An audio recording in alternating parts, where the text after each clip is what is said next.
In 1965, a father in Wichita, Kansas, hung a garage door dead plumb and dead square, using nothing but a chalked string, a weight on a line, and a trick with a folding rule, and it swung true for the next 50 years. He owned no laser, no digital anything, no gadget with a battery. He had a canvas apron of simple tools and a head full of methods his own father had taught him.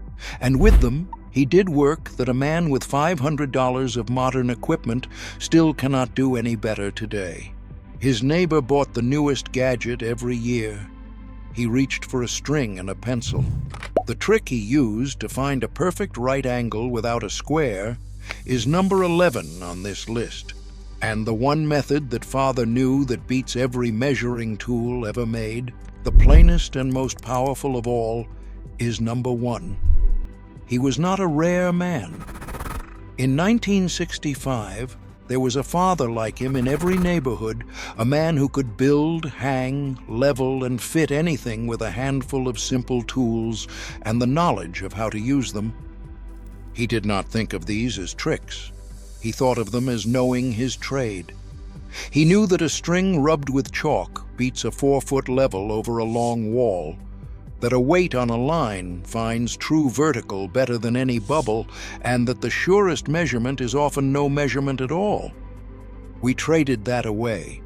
We were handed a gadget for every job, a laser for the string, a digital box for the bubble, each one sold as progress, and each one needing a battery to do what a nail and a string did for free. That knowledge did not die because it stopped working. A chalk line snaps as true today as it did in 1965. It died because there is no money in a man who already knows the trick. Number 17 finds level around a corner and across a whole room, something no spirit level can do, using a length of garden hose and some water. Number 11 is the one from the top of this story, making a perfect right angle with no square at all. And number 1 is not a tool at all. It is the single method every one of these fathers knew, the one that beats the tape measure at its own job, and once you understand it, half the mistakes you have ever made disappear. These 20 tricks were never about tools. They were the mark of a man who understood the work so deeply that simple things, used right, beat expensive things, used blind. Not a gadget, a skill. Every trick on this list, that Wichita father did with his own 2 hands. If that kind of knowledge is worth remembering, subscribe and stay to the end, because the last one is the one that matters most. Let us count down the 20 lost tool tricks every father knew in the 1960s that still outperform modern methods. Number 20. Snapping a chalk line. A man needs a straight line across an 8-foot wall, and he lays his little level down again and again, connecting the marks, and the line comes out wavering and wrong. A chalked string does it perfectly in one snap. You rub a string with chalk and stretch it tight between 2 points. Lift it straight up at the center and let it go, and it slaps down a line perfectly straight over any distance. Over 8 feet or 80, the snapped line is truer than anything you can draw by hand. For the father laying out a whole wall of shelving, the chalk line, snapped by his own 2 hands, was straight where a hand-drawn line always wandered. Not a line you draw in pieces, a line you snap in one. Number 19. Finding true vertical with a plumb bob. A man hangs a door or sets a post and trusts a short level held against it, and the little bubble cannot tell him the whole tall thing is leaning. A weight on a string never lies. You hang a plumb bob, a pointed weight on a line, from the top of the post or the door frame and let it settle. The string then shows you dead true vertical from top to bottom. Gravity itself is doing the work, and gravity is never off by a hair. For the father setting a fence line of posts along the property edge, the plumb bob made everyone stand true where a handheld level only guessed. Not a bubble that guesses, a weight that knows straight down. Number 18, carrying measurements on a story pole. A man building a row of cabinets or a run of studs measures and marks the same set of heights over and over, and the little errors creep in until nothing lines up. A story pole transfers every mark exactly. You take one straight stick and mark every important height on it once, the shelf lines, the rail heights, the stud spacing.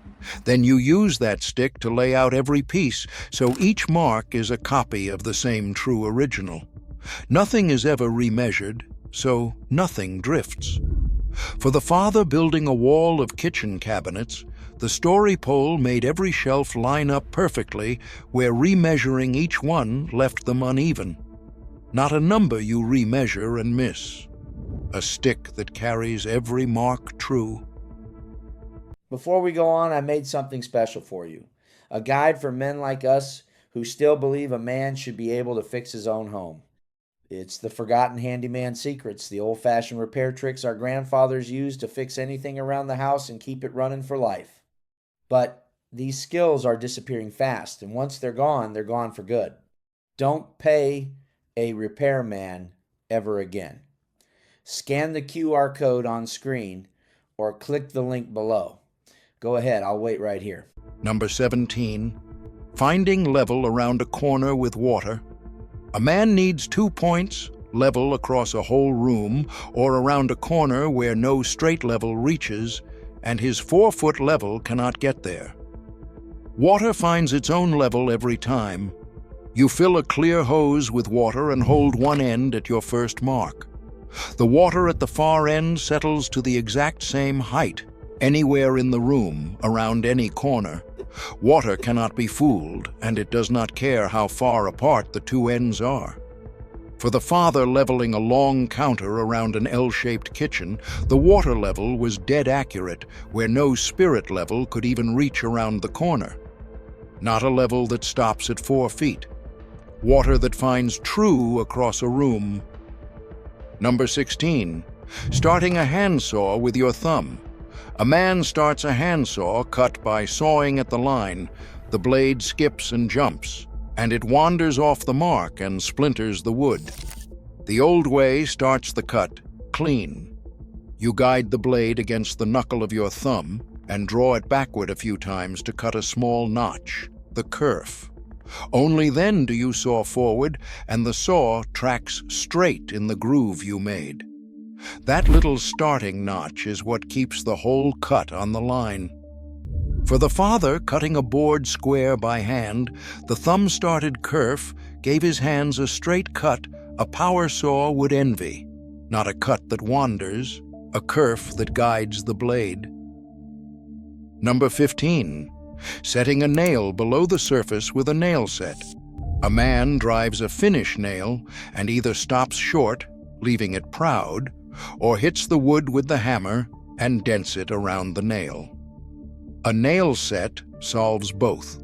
You drive the nail almost home, then put the pointed nail set on the head and drive it the last bit, sinking the head just below the surface, ready to fill. The hammer never touches the wood, so there is no dent, and the nail sits clean and hidden. For the father hanging trim that had to look perfect for company, the nail set left a smooth surface where a hammer left craters around every nail. Not a nail that dents the wood. A head you sink clean. Number 14, pre-drilling so the wood never splits. A man drives a screw or a nail near the end of a board, and the wood splits right down the grain and the piece is ruined. A pilot hole prevents it every time. You drill a small hole, thinner than the screw, before you drive it, and the screw threads into the hole instead of wedging the wood apart, and the board never splits. Near an end or an edge, this one step is the difference between a clean joint and a cracked one. For the father, screwing down a hardwood stair tread, the pilot hole saved the wood where driving straight in would have split it right down the grain. Not a board you split, a hole that saves it. Number 13, driving a screw easier with soap. A man drives a long screw into hard wood, and it binds, strips, or snaps halfway in from the sheer effort. A little soap fixes it. You drag the screw threads across a bar of dry soap or a lump of beeswax, and the screw drives in with half the effort, the soap lubricating the threads through the hardest wood. It saves your wrist, saves the screw head, and saves the wood from the strain. For the father, sinking 100 screws into oak all afternoon, the soaped thread was the difference between an easy job and a fought one, and it saved his wrist by the end of the day. Not a screw you strip and snap, a thread you ease with soap. Stop the count for a moment, because there is a reason these old methods still win, and it is worth understanding. Every one of these tricks removes a chance for error instead of adding a tool that can be wrong. A chalk line cannot drift the way your hand does. A plumb bob cannot be off the way a bubble reed at the wrong angle can. Water cannot lie about level the way a dropped and dinged level can. The old methods lean on things that do not make mistakes: gravity, water seeking its own height, a straight line pulled taut, the actual dimensions of the actual work. The modern gadget adds a battery, a sensor, a screen, and every one of those is a new thing that can fail, drift, or read wrong, and a new thing between you and the work. That is why the string still beats the laser for a working man who knows how to use it. The old way was not primitive, it was direct. It put the fewest possible things between the man and a true result, and fewer things meant fewer ways to be wrong. Number 12. Scribing a piece to fit a crooked surface. A man fits a shelf or a cabinet against a wall, a floor, or a log that is bumpy and out of true, and he cuts it flat and leaves an ugly gap where the surface waves. Scribing copies that irregular shape onto the wood. You hold the piece close to the wall and set a compass or a pencil to the width of the widest gap. Then you run it down the wall so the pencil traces every bump onto the board and cut to that line. The board then fits the crooked wall exactly. Gap gone. For the father fitting a counter to an old wavy plaster wall, scribing made it look built in where a straight cut left a line of daylight behind it. Not a gap you caulk, a line that copies the wall. Number 11, making a right angle with 3, 4, 5. This is the trick from the top of our story. A man needs a perfect square corner for a foundation, a deck, or a frame, and he has no square big enough to check it. 3 numbers give him a perfect right angle at any size. You measure 3 feet along one side and 4 feet along the other, then adjust until the diagonal between those 2 points is exactly 5 feet. The corner is then dead square, guaranteed by geometry itself. It works at 3 feet or 30, as big as you need. For the father laying out a shed foundation in the backyard, 3, 4, 5 gave him a square building where eyeballing the corner gave a leaning parallelogram. Not a corner, you guess, a triangle that proves it's square. Number 10. Stepping off equal spaces with dividers. A man wants to space 5 shelves or a row of balusters evenly, and he does the division, marks the fractions, and the little errors pile up until the last space is visibly off. Dividers step it off perfectly. You set a pair of dividers by eye and walk them down the line, adjusting the setting until they land exactly on the end in the right number of steps. Every space comes out identical, without a single fraction calculated. The dividers divide the distance for you evenly, every time.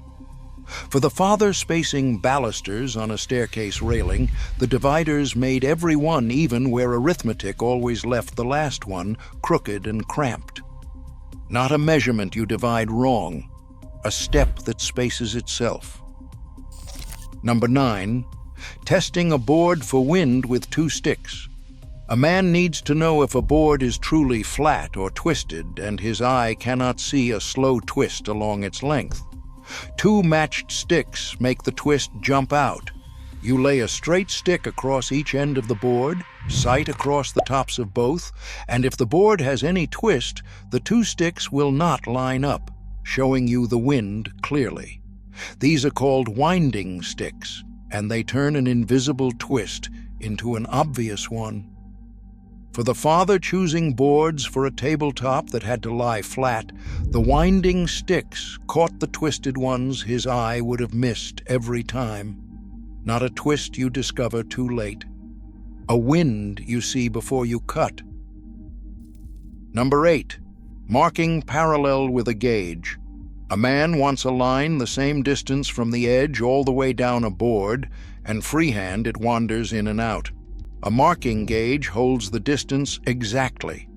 You set the gauge to the width you want, run its fence along the edge of the board, and its point scribes a line perfectly parallel to that edge the whole way. The fence follows the edge, so the line cannot wander. For the father cutting a row of joints, the gauged line was dead parallel where a penciled one drifted. Not a line that wanders, a fence that holds it true. Here is the part of his story we have skipped. The Wichita father did not invent any of this. He learned it as a boy in the 1930s, holding the dumb end of a chalk line for his own father on job after job, told to pull it tight and not let it slip. He was maybe 9 when his father first let him snap a line himself, and he pulled it crooked and snapped it wrong, and the mark came out useless. His father did not scold him. He reset the string, put the boy's hands where they belonged, and said the only thing about the trade the boy never forgot. The tool is only as true as the man holding it, son. Learn to hold it true. The boy learned.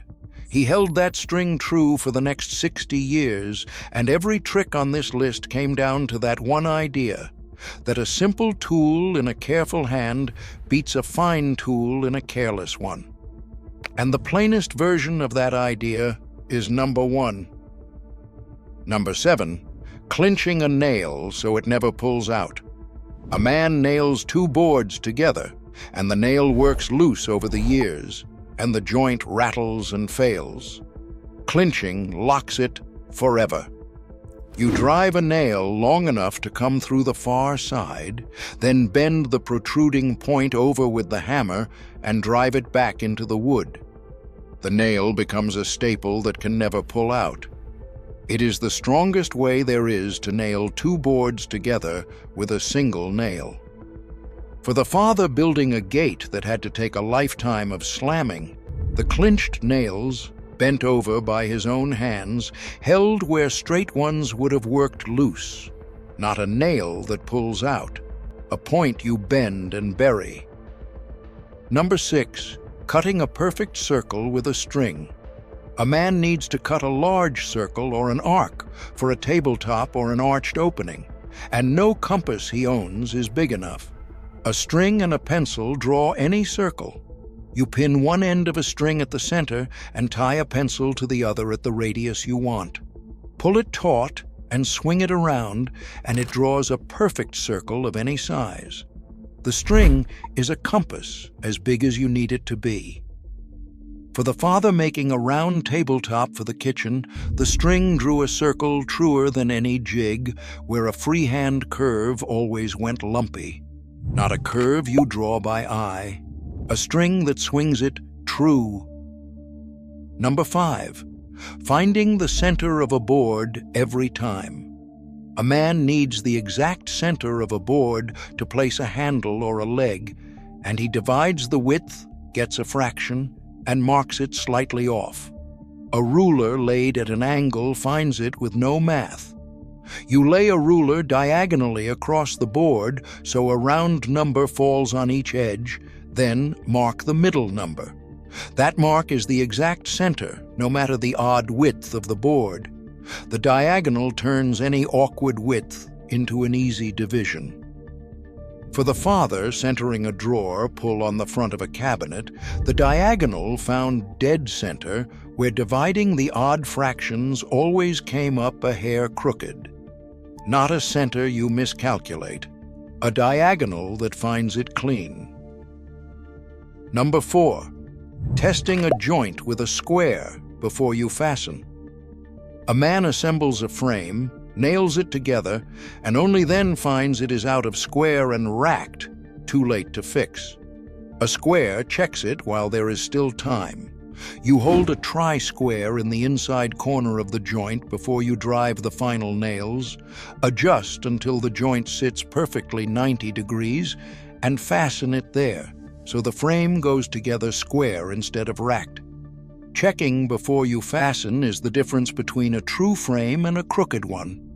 For the father building a window frame that had to close true, the square caught the racking before the nails could lock it in crooked for good. Not a frame you fasten crooked, a corner you check before it sets. Number 3. Reading the grain before you cut or plane. A man planes or chisels a board against the grain, and it tears and chips and ruins the surface instead of cutting clean. Reading the grain first tells you which way to go. You look at how the grain runs along the board and always cut, plane, or chisel with it downhill along the fibers. Then the tool slices the wood clean instead of catching and tearing it. The wood itself tells you which way to work it if you look. For the father smoothing a tabletop with a hand plane, reading the grain first gave him a surface like glass, where going against it left the fibers torn and rough.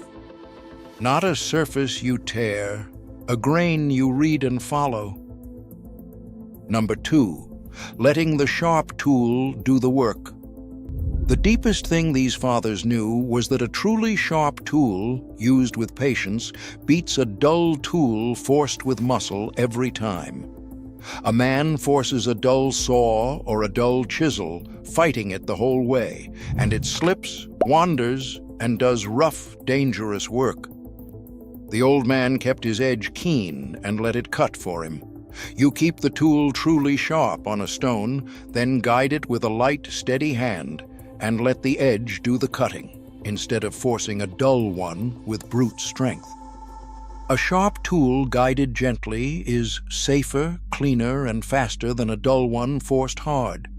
For the father paring a joint with a chisel, the keen edge sliced clean where a dull one would have crushed the wood and slipped toward his hand, not a dull tool you force, a sharp one you guide. Number 1. Marking from the work instead of measuring. And it is the thing this whole list has been circling since the first minute. Before any single tool, the Wichita father knew one method that beats the tape measure at its own job. Do not measure if you can mark from the work itself. Every time you read a number off a tape, write it down and carry it to another place. You invite a mistake, a misread line, a slipped tape, a number remembered wrong. The old way removes the number entirely. You hold the actual piece against the actual place it must fit, mark it right there, and cut to the mark, and it fits, because nothing was ever copied and nothing could be copied wrong. Hold the board where it goes and scribe it. Hold the trim against the opening and mark it. Set the new part against the old and trace it, and you will never carry a wrong number across the room again. Here is the part worth sitting with. A tape measure is a wonderful tool, but every measurement is a translation from the work to a number to your memory to another mark, and every translation can go wrong. Marking straight from the work skips all of it. That is why the plainest method on this list is also the most accurate. more accurate than the finest tape measure made, because it never lets a number come between you and a perfect fit. He did not learn it from a book. He learned it holding a chalk line for his father, being told the tool is only as true as the man holding it. Not the most advanced method on this list, the plainest, and the one that still beats every measuring tool ever made. None of it needed a battery. That was the point, and it is the thing the gadget aisle will never tell you. A man who understood the work owed nothing to a shelf of electronic tools that each did one job and needed charging to do it. He snapped his line with chalk and found his plumb with a weight on a string. He leveled with water and squared with 3, 4, 5, and he marked from the work itself instead of trusting a number he might copy wrong. And every one of those methods still beats its modern replacement today. Not because the old man was stubborn, but because his way put the fewest things between his hand and a true result. That knowledge was never taken from us because it failed. A chalk line still snaps true, water still finds its level, and gravity still hangs a plumb line straight. It was buried because there is no money in a string and a pencil, and a great deal of money in a gadget that does the same job worse. We did not lose these methods. They cost almost nothing, and they work better than what replaced them. What we lost was the father who knew them, and a man holding a chalk line said it best. The tool is only as true as the man holding it, son. Learn to hold it true.